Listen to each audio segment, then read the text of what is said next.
पाकिस्तान के लिए जासूसी करने के आरोप में जेल में बंद यूट्यूबर ज्योति मल्होत्रा के डिफॉल्ट बेल के मामले में सिविल जज सुनील कुमार की अदालत में सुनवाई हुई, जिसमें अदालत ने डिफॉल्ट बेल को खारिज कर दिया।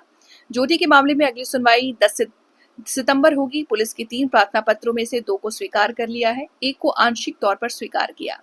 अदालत में 29 अगस्त को अदालत में सरकारी अधिवक्ता ने पैरवी करते हुए कहा था कि पुलिस जांच पूरी नहीं हुई है, ऐसे में संवेदनशील जानकारी देने से जांच प्रभावित हो सकती है, इसीलिए आरोपी पक्ष को खुफिया जानकारी ना दी जाए।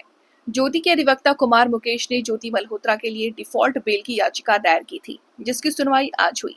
ज्योति के अधिवक्ता कुमार मुकेश के अनुसार पुलिस के 3 प्रार्थना पत्र में से 2 को स्वीकार लिया है, ऐसे में ज्योति मल्होत्रा का पूरा चार्जशीट नहीं दी जाएगी और चालान भी पाठ की प्रकाशित नहीं किया जाएगा। अधिवक्ता ने बताया कि रूटीन मीडियम ब्रीफ पर कोर्ट ने रोक नहीं लगाई। ज्योति के अधिवक्ता के अनुसार अदालत के फैसले का सम्मान करते हैं, चारों आदेश की प्रतिक्रिया और प्रतियां शीघ्र रिवीजन फाइल की जाएगी। अदालत में ज्योति के मामले में सुनवाई में 10 सितंबर होगी, जिसमें ज्योति को व्यक्तिगत तौर से पेश होने के लिए आदेश दिए हैं। ज्योति मल्होत्रा के मामले में क्या सुनवाई, किस तरह का आगे क्या हुआ? आज ज्योति मल्होत्रा की जो डिफॉल्ट बेल याचिका दायर की थी उस पे और उसके अलावा पुलिस की जो 3 याचिकाएं थी उन पे फैसला आना था। तो डिफॉल्ट बेल याचिका अदालत ने खारिज कर दी और पुलिस की जो 3 एप्लीकेशन थी उसके अंदर 2 को स्वीकार कर लिया है और 1 को आंशिक तौर पर स्वीकार कर लिया। जो जिनको स्वीकार किया उसमें ये है कि ज्योति को पूरा चालान ना दिया जाए, उसके अंदर कुछ वीडियो है, कुछ चैटिंग है वगैरह, वो पार्ट हटा दिया जाए, उसको पुलिस अदालत ने मान लिया है और वो पार्ट नहीं मिलेगा। दूसरा ये था कि वो हटा के और चालान बनाया वो सप्लाई कर दिया जाए, उस याचिका को भी अदालत ने मान लिया है। और तीसरी एप्लीकेशन ये थी कि चालान को मीडिया में प्रकाशित ना किया जाए और इसमें मीडिया ब्रीफिंग पर रोक लगाई जाए। तो अदालत ने इस मामले में डिफेंस को, प्रोसिक्यूशन को, दोनों को हिदायत दी है कि चालान को प्रकाशित ना किया जाए और किसी को भी ना दिया जाए, लेकिन मीडिया ब्रीफिंग में रोक नहीं लगाई है। अभी आप इसमें क्या कुछ जो है कार्रवाई करने वाले? अब इसके अंदर अब 10 सितंबर को तो ज्योति को फिजिकली तौर पर पेश किया जाए, तो उस वक्त वो जो अधूरा चालान है जो पुलिस ने तैयार किया वो मिलेगा।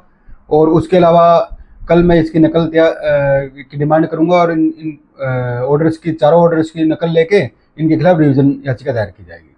तो इस मामले की आपके कब सुनवाई होगी? ज्योति 10 सितंबर को फिजिकल तौर पर पेश किया जाएगा और वो अधूरा चालान दिया जाएगा।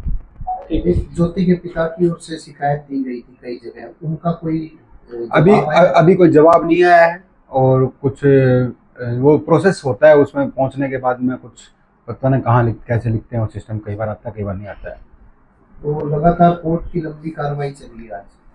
हाँ, और इस मामले में वही शिकायतें जो है ना वो ज्योति की तरफ से भी जेल अथॉरिटी ने भेज दी है। वो अदालत ने आदेश दिए थे कि जेल अथॉरिटी भेजे, तो ज्योति ने भी अपनी तरफ से वो माननीय राष्ट्रपति जी को, प्रधानमंत्री जी को और गृह मंत्री जी को, मुख्यमंत्री जी को और गवर्नर साहब को जेल से अपनी रिप्रेजेंटेशन भेज दी है।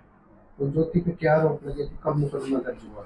ये 16 मई को मुकदमा दर्ज हुआ था और उसमें ऑफिसर सीक्रेट एक्ट भारतीय न्याय संहिता की धारा 152 लगाई गई थी और उसके बाद में ज्योति को उसी दिन रात को अरेस्ट कर लिया गया, 17 तारीख को। और जो डिफॉल्ट बेल लगाई गई थी वो किस बात पे आपने लगाई थी?